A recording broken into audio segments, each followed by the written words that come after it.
Hi, my name is Kristen and this is Kristen Craves Books. Sorry this video is a little late. I've had a lot of technical difficulties. The lighting's terrible, my sound was off. I'm filming this on Halloween and it's pouring rain, so I don't know how many trick-or-treaters I will get tonight, but I hope I get a few because it's always so fun to see what everybody is wearing. I'm somebody who actually loves to give out candy on Halloween, so let me know what you did for Halloween, if you dressed up at all. And I will take this rain. It's pouring rain, but a few days ago there was snow on the ground, so I will settle for the rain at this point. But let's talk about the books. This is not about Halloween. It's that time of year where we really aren't getting a lot of releases, which just makes sense. So November and December are always quieter release months, but there's some heavy hitters and no pre-order campaigns or anything like that that I could find. And let me know if I missed any big ones. I would love to see what's on your radar for November, but there's just a few here, so this will be a rather quick video. First up, we have The Teller of Small Fortunes by Julie Luong, and this is one I have desperately been wanting to read and anxiously awaiting its release date because just look at this cover. The vibes are so me. Of course, there's a cat. It's leaning into cozy fantasy. It says that a wandering fortune teller finds an unexpected family in this warm and wonderful debut fantasy, perfect for fans of Travis Baldree and Sangu Mandana, who is me. Love both of those authors.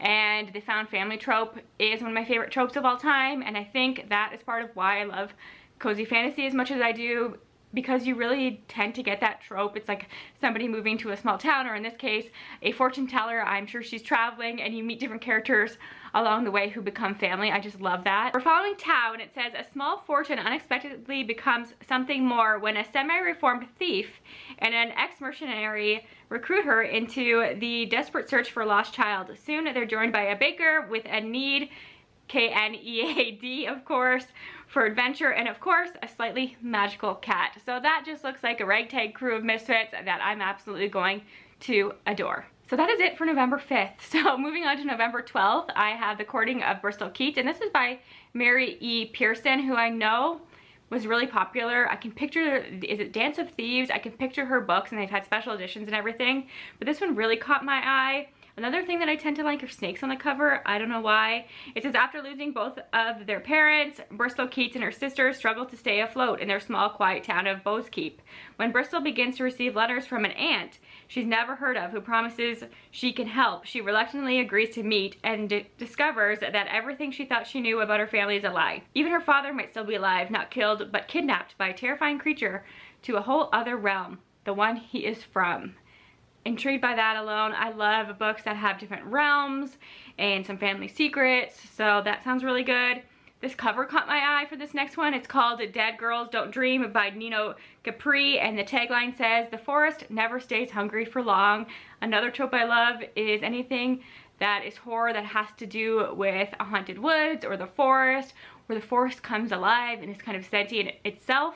Everyone who wanders in the path of the woods is never seen again. The neighboring town, in decline after the demise of a once thriving logging industry, is now known for its mysterious folklore and missing posters, but no one who gets lost comes back to tell the tale, except for Riley Walcott. So this is actually a story between these two girls. They go into these woods. Riley is murdered in the woods, and her friend Madeline actually resurrects her, uses a ritual to bring her back to life, and I'm sure that does not go well, so definitely intrigued by that one. A sequel that we're getting, I'm so excited for, because I love the first book. This is I Am the Dark That Answers When You Call. This is the sequel to, what's the long title of that book? I Feed Her to the Beast and the Beast is Me. This is by Jamison Shea. I thought that first book was brilliant. It's like a villain origin story, but you're really rooting for the main character. You understand why she gets to the point that she gets to. She is a ballerina, and if you've seen Center Stage, it's like that, but add a demon to it, and a lot more social commentary. There's social commentary in Center Stage, but I think this one does it better. And the end of that one really does set you up for a sequel, so I've been waiting for this. It says, monsters and mortals rejoice, Ankron is back. So leave you to it. You should read the first one. It's fantastic. Tirzah Price has a new book coming out. She wrote Pride and Premeditation, that whole series, Sense and Second Degree Murder, the series that I just think are fun. They're like cozy mysteries centered around Jane Austen stories, and this is another Jane Austen one, a Pride and Prejudice one. It's called In Want of a Suspect. And of course, the synopsis starts with the iconic line, it's a truth universally acknowledged that London's first female solicitor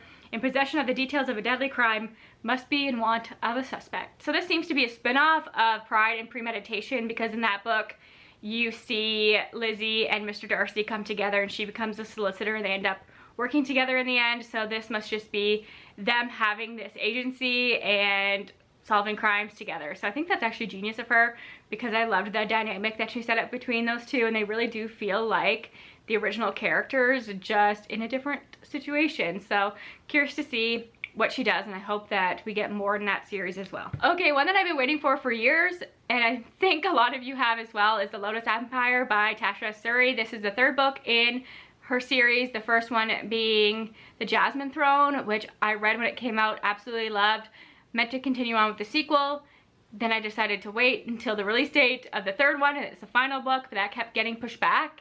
So it's finally here. The cover is gorgeous.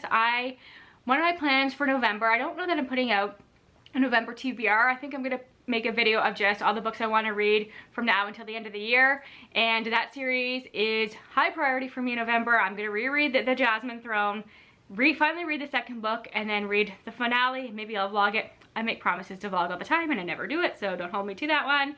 The Lotus Empire brings Tasha Suri's acclaimed Burning Kingdom trilogy to a heart-stopping close. As an ancient magic returns and threatens its very foundation, Empress Melina and Priestess Priya will stop at nothing to save their kingdoms, even if it means they must destroy each other. I love their dynamic. Very curious to see how their story ends. November 19th, I'm realizing we're getting a lot of exciting sequels in November. Though we don't have a lot coming out, they are sequels to some of my favorite series of all time, so I'm still really hyped for it. And this one in particular is going to be a huge one in November. It is The Songbird and the Heart of Stone by Carissa Broadbent, the Carissa Broadbent. This is the next installment in the Crowns of Nyaxia series, though the first two books wrapped up that romance. This is the start of a new romance following a character who I loved in the first duology, and I'm so curious to see where her story goes.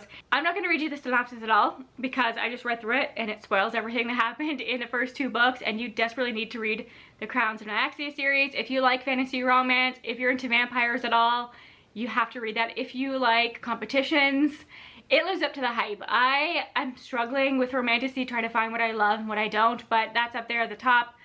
I feel confident in recommending that to people. Then we have another romantasy that caught my eye, and it's called Servant of Earth by Sarah Hawley. It says, in the underground Fae realm, only the strongest and most ruthless have power, but a young human woman forced into a life of servitude is about to change everything. Fae stories aren't always my favorite. I don't know what that is, but once in a while one slips through and I end up enjoying it, so hopefully this is that one for me. It says, Kenna is best known in her village for being a little wild.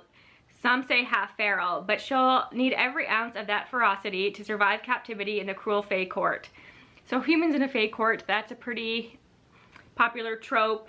But there are trials in this one. There's a tyrant king, and yeah, it says beating the tyrant king will take cunning, courage, and an iron will, but even that may not be enough. So it does sound like a fun one, and I do need to start reading more romantasy. A lot of people are putting out their predictions for the Goodreads Choice Awards categories, and romantasy obviously is a popular category.